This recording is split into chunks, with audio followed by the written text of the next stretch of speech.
guceceka ni byiza, guceceka ni byiza bishobora bake ariko abishoboye aba ari byiza. Nagiye mbona munshira mu rwego ntarimo mumvugaho ibintu tagira no mu bitekerezo. Kubera iki watumiye Kabuye uzi ko ari Akagara, kubera iki wamuhaye platform sawa nta kibazo.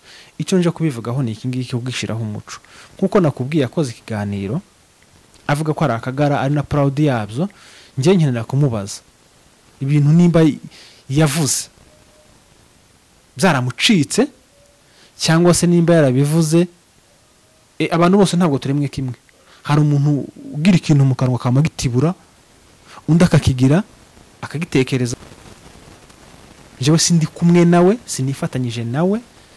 Njewe nabonye ari kuvuga ngo kubera iki nguri kwakira ngo Akagara kuri channel yawe. Hoya nje nshaka gukonfirma koko nimba ibyo yavuze koko yabitekerejeho, nimba uriya ari we wanyawe.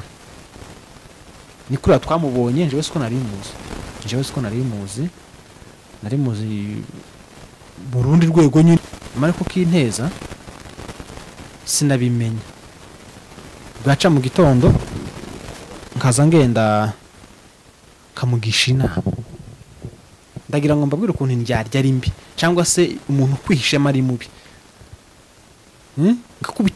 Ngakubitika conzi co mpagazeho n'amaguru yanje n'akanwa kanje mvuze nuko abanyamurenge bicwa muri Kongo, kandi nuko arimo Akagara ari abanzi b'ubwoko b'abanyamurenge bahakana ibidukorerwa, kandi ababihakana nabo bari mu mahanga barahunze. Mwahunze iki? Timwahunze kwicwa. None mu gihe mutabizemera ko twatwicwa mwasubiyeyo. Muje kubera utugara ruguru, muje kubera utugara muri Kongo, apana kubera utugara mu bihugu by'abandi, kuko mwebwe ntabwo mwemere biba bidukorerwa. Akagara nta Akagara keza kabaho, nta Akagara. Utugara twose ni tubi. Iyo batwara tugize amahirwe n'abandi mukaza mukavuga ngo mureke kunyibeshaho uriya siwe njewe muzi, jewe ndakagara, ukabivuga nyine tukakumenya. Ibyo bintu rwose ntago ari byo. Mwaranyandikiye cyane mumferisita ngo wangu ngo turakagara ngo kandi nawe kari umutugara ushinde ukome ku izina rya Yesu. Je ntabwo ndi mwene wanyu, ndo munyamurenge wanyu, ariko sindi mwene wanyu muri iyo propaganda mwazanye mbi mwayobye. Kandi bano batipe bino bintu bakora ntago babikora kubera ko bikunze, babikora kubera inda zabo zababereye ikibazo. Inshuki zibakoreye sinda Akagara, Akagara kahakandeba. Niba wankunda gunyange AFC twirwaneho, wankunda gukomeza unkunde. Nje ndi proud yabyo kandi ntewe ishema na bene wacu bitwa twirwaneho cyangwa se mu 23 AFC. Ntewe ishema namwe kandi amahoro tuzagira cyangwa se abana bacu bazagira nimwe muzamwara yaharaniye. Je ntago ndakagara, ndabakunda cyane. Mukomeze muharanire kwishurukizana kw'abanyamurenge. Muri abantu bagaciro kuri twebwe, muri abantu bagaciro ku bwoko, muri abantu bagaciro ku miryango muvukamo, muri abantu bagaciro ku babyeyi bababyaye.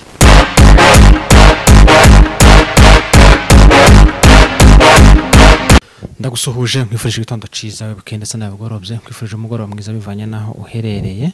Ngo amahoro y'Imana akomeza abane nawe muri gahunda zawe urimo zitandukanye. Turamukije abanyarwanda bose aho baherereye ku isi, abanyamasisi ndetse n'ubwoko bwacu bw'abanyamurenge, kandi turamukije n'abari ku rugamba AFC twirwaneho, abemeye guharanira kwishira kwizana kwabo, abemeye kwigomwa, abemeye kugira ibyo basiga. Nabonye umukuru wacu Cizi yavuze ngo gutabara si bya buri wese kandi si n'ubutwari bwa buri wese, kandi koko nibyo. Harimo abagira umutima wo gutabara, harimo abagira umutima wo gufasha mu bundi buryo bumwe cyangwa ubundi. Byose ni igikorwa kiba ari ciza cyane kandi nikorwa cyo gufasha ubwoko. Dushimiye ko subscribe kuri Ineza Live TV. Uri umuntu w'agaciro cyane. Twagiye tubona urukundo rwanyu mutwereka, twagiye tubona ibitekerezo byanyu, twagiye tubona ukuntu mudukunda, kandi mu by'ukuri ni ikintu cyo kubashimira. Kurya ngo udashimye ngo baringayi niko bazabavuga, ariko mwebwe muri abantu beza no kuri urukundo rwanyu. Sibyo kandi no mwenda Yesu yadusigiye wo gukundana. turabashimiye bivuye ku mitima, turabishimiye bivuye ku mutima kubwo gukomeza kudusapotinga. Harimo abatugira inama, harimo abadukosora ibyo twakoze bitari byo, kuko turi abantu dushobora gucumura, kandi nawe waba turebera umuntu urashobora gucumura, nta ntungane ibaho pe. Ico ngico co kibe gutyo, ni nako biba bimeze. Muri abantu beza, much respect, kandi urwo rukundo muzaruhorane n'uwo mutima muzawuhorane. Rero uyu munsi nje kuvuga ku kiganiro nakoze ejo hashize, umunsi umwe ngira ngo urashize, mbabwira uko byagenze, mbabwira n'impamvu yatumye nkora kiriya kiganiro. Hari abampamagaye, hari abanyandikiye, bambwiye ko narengereye, abambwiye ko nagiye mu murongo utari wo. Ni ibitekerezo byabo, kandi burya no kubwira umuntu ukunda, ukubwiza ukuri umuntu ukunda, uba umukunda. Ikibi cyangwa se ikibabaje giteye ubwoba no gukunda umuntu ukamubesha utamukunda. Urukundo love fake, rwa rukundo rwa fake, nyine ukavuga ati uyu ni inshuti yanje gutya na gutya, cyo ni ikinyoma, ko ntago umukunda. Rero uko byagenze kugira ngo nkore kiriya kiganiro ca Kabuye, ntaganije umuntu wa mbere wamwakiriye.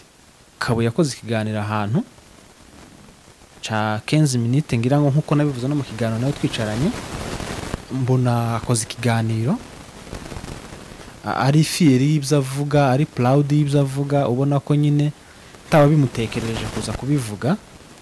Noneho rero ndakibona, numva uwo narinzi siwe uri kuvuga ibintu mba numva. Murabizi ko twese turi abantu dukosha, ntawe utagira amakosa, nkuko natangiye mbibabwira, nta ntungane ibaho. Hari igihe umuntu avuga ikintu akavuga ngo nakivugishijwe n'ibi ngibi, kandi si rimwe si kabiri ko umuntu aza gukora ikintu muri public y'abantu akavuga amagambo ejo akayasabira imbabazi. Ibyo ngibyo ntago ari igitangaza, abenshi muzamubona ko bagenda babikora, kandi gusaba imbabazi ntago ari ubugwari, no butwara, ahubwo ubugwari no kutazisaba. Rero ndakibona, mare kukibona, ariko nkibona mu ishusho y'umuntu ntarinzi. Kuriya nawe watangaye nyine, nanje niko natangaye, ndacumva, mare kucumva, ngira amatsiko yo kumuhamagara. Ntabwo ngiye nziranye nawe, ntabwo ari inshuti yanje, ntabwo ngiye turi close cyane, hoya. Cyo duhuriyeho nuko turi abanyamurenge, kandi abanyamurenge twese tukaba tuvukana. Noneho mare kukibona rero, nshaka nimero yiwe ndayibona, no mu kiganiro twakoranye narabivuze, nabonye hari abantu benshi banshiriye imanza zitari nziza, ariko niko babyumva, ni ibitekerezo byabo, nta kibazo. Kandi njewe sinzigera nsubiza umuntu muri commentaire wantutse, sinzamusubiza, uwanshimiye sinzamusubiza, uwamvuza nabi sinzamusubiza. Ariko ni byiza hamwe kuvuga, kuko hari igihe uceceka. Guceceka ni byiza, guceceka ni byiza, bishobora bake, ariko abishoboye aba ari byiza. Nagiye mbona munshira mu rwego ntarimo, mumvugaho ibintu ntagira no mu bitekerezo. Kubera iki watumiye Kabuye, uzi ko ari akagara, kubera iki wamuhaye platform, sawa, nta kibazo. Icyo nje kubivugaho ni iki ngiki, ubwishiraho umuco. Kuko nakubwiye akoze ikiganiro avuga ko ari akagara, ari na proud yabyo, ngiye nkenera kumubaza ibintu nimba yavuze byaramucitse, cyangwa se nimba yarabivuze. Abantu bose ntabwo turemwe kimwe. Hari umuntu ugira ikintu mu kanwa kamagitibura, undi akakigira akagitekerezaho, akazakivuga igihe cageze. Ndamuhamagara, aremera, araza, twabonanye n'iyinga saa 5, niyo gahunda twari twahanye, dukorana ikiganiro ca kindi mwabonye, ariko nje gusubiza ku bintu muhamumvugaho njewe tagize mu ruhari. Sinje abwiye Kabuye ngo abakagara, sinje abimubwiye, kandi naje ntabwo ndakagara, sinamushigikiye sinamushigikiye habe na bukeye. Nagiye mbona message nyinshi zinyita ngo kubona mu platform ngo nakagara. Njewe nari mfite amatsiko yo kumenya koko nimba biriya yavuze kuri kiganiro yakoze cya mbere ku wundi muntu bakoranye. Nari nkeneye kumenya ngo koko wabivuze bikurimo, biriya bintu bivuze ubitekereje cyangwa wenda bisaba imbabazi. Araza avuga biriya yavuze byose, yashimangiye njyewe sindi kumwe nawe, sinifatanyije nawe, njyewe nabonye ari kuvuga ngo kubera iki ngo uri kwakira ngo hagara kuri channel yawe. Oya, njye nshaka gukonfirma koko nimba ibyo yavuze koko yabitekerejeho, nimba uriya ari we wanyawe. Ni kuri twamubonye, njyewe siko nari muzi, nari muzi Burundi rwego nyine ruriya yabarizwagamo. Naranabivuze no migano twakoranye nawe, naravuze ngo ni byiza n'abihisha bagaragare. Abanyarwanda bazaca umugani ngo ibuye ryagaragaye tiriba rekicishe ese n'isuka cyangwa n'ishenyo bazavuga. Urumva rero biba byiza nimba hari ikintu kibi kibaho nukubana n'indyarya utazi, ariko nimba hari ikintu ciza nukubana n'umuntu muziranye. Ngo gushaka kwanga nawe ukamuhisha ko ubizi mukomeza mukabana. Ibiri yakoze nje ntabwo mbishima, gusa nashimye uko yatwiyeretse. Nibyo nashimye ko yatwiyeretse, tumenya uwo ari we, tumenya nuko tuzanabana nawe.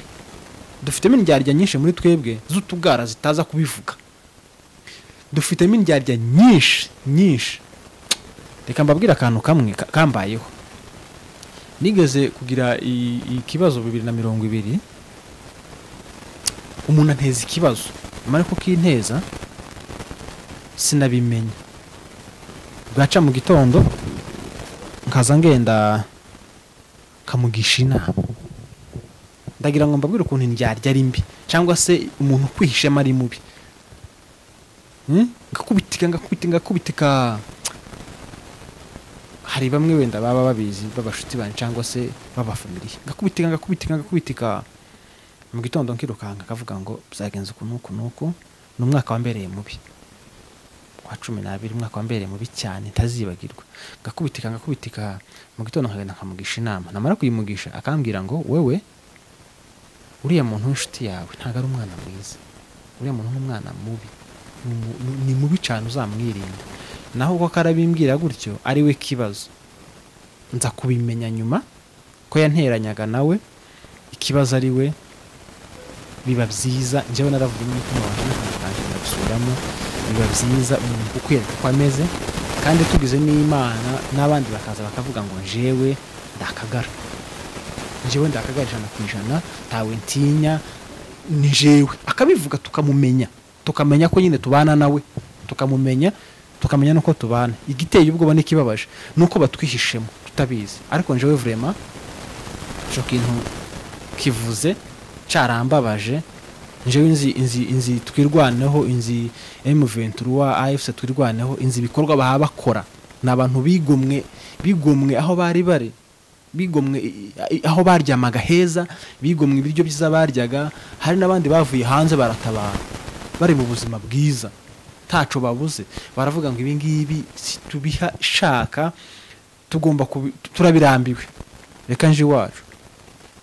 Rero ntago njyewe nakwifatanya n'inkozi z'ibibi ngo mpakane ko nta bwicanye buri kubera iwacu.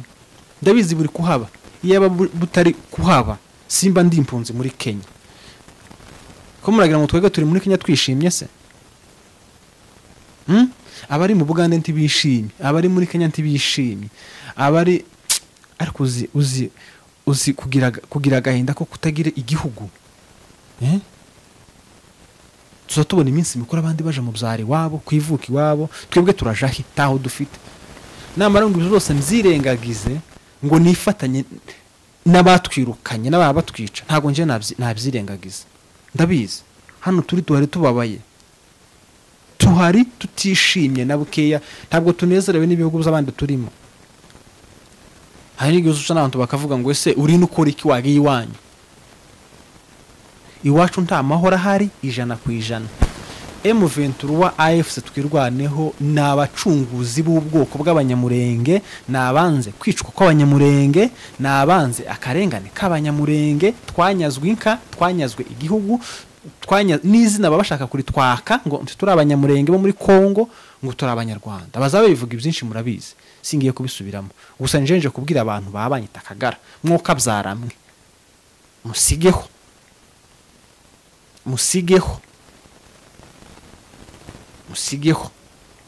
mureke kunkomeretsa, mureke kuncafuza, mureke kunshira mu rwego ntarimo. Ibi mbivuze bivanye n'ubwinshi bwa message nyakiriye. Hari na nimero yo hanze yanyandikira ngo felicitation ngo kuba tugobotse ngo Akagara ngo I'm proud of Akagara. Kwenda uko shindo shetani ube wowe, ariko njewe nditwirwaneho, njewe ndi M23. Simfatanyije na gatoya n'abahakana ko abanyamurenge batahabishwa, ko turicwa. Si bitangiye ubu nyine, tibimaze imyaka 10 abanyamurenge muri Kongo kuva na mbere n'abasogokuruza babicaga bita abanyarwanda. Kandi amateka avuga ko twebwe turaba Kongomani. Abapfurero muhabwa agaciro muri Kongo ngo muri abakongomani, kubera ko twebwe abanyamurenge tutagahabwa. Abapfurero n'ubwoko ba muri Kongo, ababembe n'ubwoko ba muri Kongo, abashi natwe abanyamurenge n'ubwoko bwo muri Kongo. Je ntago nifatanyije n'utugara habe na bukeya, kandi ntabwo mbashigikiye habe na bukeya. Kabuye si inshuti yanje, Kabuye si ndi mugenzi we, ntabwo nkorana nawe. Cyo kintu nkigize clear. Nje politike sinyize. Ni byiza rero kutijandika mu bintu utazi. Njewe simbizi, sinyizi, gusa iconzi co mpagazeho n'amaguru yanje n'akanwa kanje mvuze nuko abanyamurenge bicwa muri Kongo, kandi nuko arimo Akagara ari abanzi b'ubwoko b'abanyamurenge bahakana ibidukorerwa, kandi ababihakana nabo bari mu mahanga barahunze. Mwahunze iki? Timwahunze kwicwa? None mu gihe mutabizemera ko twatwicwa mwasubiyeyo.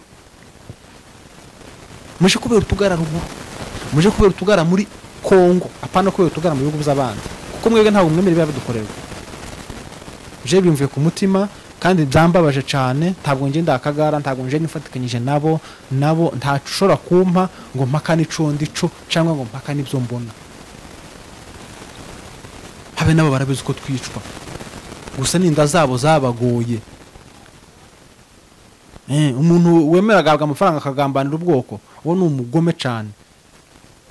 Ningo kubwira umwana ngo genda wice so ngo nibwo uzakira, numwica nibwo aho buzaba wirushe. Ninko kwicukurira umwobo, ukiyimbira umwobo uzi ko bazogushiramo, wamara kuyimbira wenyine ukamuwijana mukavuga ngo nimumfashe munshirihe igitaka. Je ntago arukomeza. Uwo mwana bari igipfu, uwo mwana ntabwenga bafite. Umwana wicira se kugira ngo abone amahoro. Ubu nguwo nyine none se umwana wica se kurumva rubanda yo mukorera iki? Je ntago ndakagara pe. Se nitandukanyije n'ababinyita ngo kubera ko nakiriye Akagara. Je ntago namwakiriye kugira ngo namamaze ubutumwa bwiwe cyangwa kugira ngo bigire ico bimarira. Je nari nshaka gukonfirma koko nimba ibyo yavuze mu kiganiro yakoze ahandi bwa mbere yari yabitekerejeho, yabivuze bimuvuyemo, yabivuze nkawe nkuko yivugiye. Ariko njewe rwose musigeho kuguma kunyandikira message munshimira utugara n'abandi M23 cyangwa se AFC muntuka. Oya, jewe nta kosa nakoze, kandi nje ntago ndi mu bintu ntazi. Njewe ibyo ngibyo simbirimo, njewe nditwirwaneho ku mutima. Njewe ni ico catumye mwakira kuri cano yanje, nico catumye muheza mikoro yanje akayifata, nico catumye aza akavuga bira mwamwumvishije. Nari nshaka koko guprovinga ibyo ari kuvuga abihagazeho. Shobora kuvuga ikintu uyu munsi, ejo nkagisaba imbaza nkavuga ngo samahani, biranavuze byarancitse, biranavuze n'inzara yabinkoresheje, barampaye ngo nze mbivuge. Muri Kenya utugara nimba duhari, ibyo birabareba, ariko mumenye ko mwayobye, kandi ari ikintu muzicuza. Giye amahoro azabonekera mu bagiye kuyaharanira. Amahoro naboneka uzagira isoni zo gutaha, kandi ufite gakondo, ufite itongo rya sokuru wawe. Ariko gusa kubera ko wavuze ngo njewe ndakagara, Akagara nta Akagara keza kabaho, nta Akagara. Utugara twose ni tubi. Iyo batwara tugize amahirwe n'abandi mukaza mukavuga ngo mureke kunyibeshaho, uriya siwe njewe muzi, jewe ndakagara, ukabivuga nyine tukakumenya. Ibyo bintu rwose ntago ari byo. Mwaranyandikiye cyane mumfelicita ngo wangu ngo turakagara, ngo kandi nawe kari umutugara ushinde ukome ku izina rya Yesu. Je ntago ndi mwene wanyu. ndi umunyamurenge wanyu ariko sindi mwene wanyu muri iyo propaganda mwazanye mbi mwayobye. Kandi bano batipe bino bintu bakora ntago babikora kubera ko babikunze, babikora kubera inda zabo zababereye ikibazo, inshuki zibakoresha. Narinje gusubiza, nabonye mwese ntabasubiza kuri telefone, hari n'igishobora gusubiza umuntu akamavuga ngo ngo ntubona ko ngo habyemera. Reka njyewe nitandukanyije nawe kuba naramuhaye platform akaza akavuga, nari nkeneye kumenya koko nimba uzavuga bihagazeho cyangwa se yabitekerejeho, ariko njye ntago ndi mugenzi wiwe.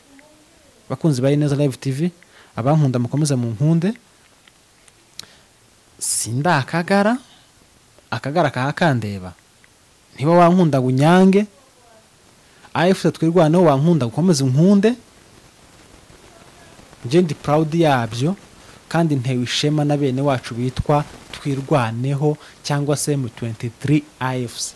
Ntewe ishema namwe kandi amahoro tuzagira cyangwa se abana bacu bazagira nimwe muzaba mwarayaharaniye. Je ntago ndakagara, ndabakunda cyane, mukomeze muharanire kwishurukizana kw'abanyamurenge. Muri abantu bagaciro kuri twebwe, muri abantu bagaciro ku bwoko, muri abantu bagaciro ku miryango muvukamo, muri abantu bagaciro ku babyeyi bababyaye, kubera ko ko murakora ibikorwa by'abagabo kandi ko murakora ibikorwa by'indashikirwa. Rero twavuga ngo Imana nyine izabahembe kubera ubwitange mwagize bwo guharanira kwishurukizana kwacu ko muri Kongo. Niyo message nangize ngo mbabwire, nubwo ubutumwa bwari bunzanye. Rero ndabakunda cyane kandi namwe vraiment ko muradukunda ko ndabibona. Mukomeze mudukunde, mukomeze mudusupportinge, mukomeze mubane natwe 5 kwa 5 mugane wa mugabo. Amahoro mu mutima, amafaranga mu ikofi. Ibiganiro byacu nakagaruka. Ciao, bye bye.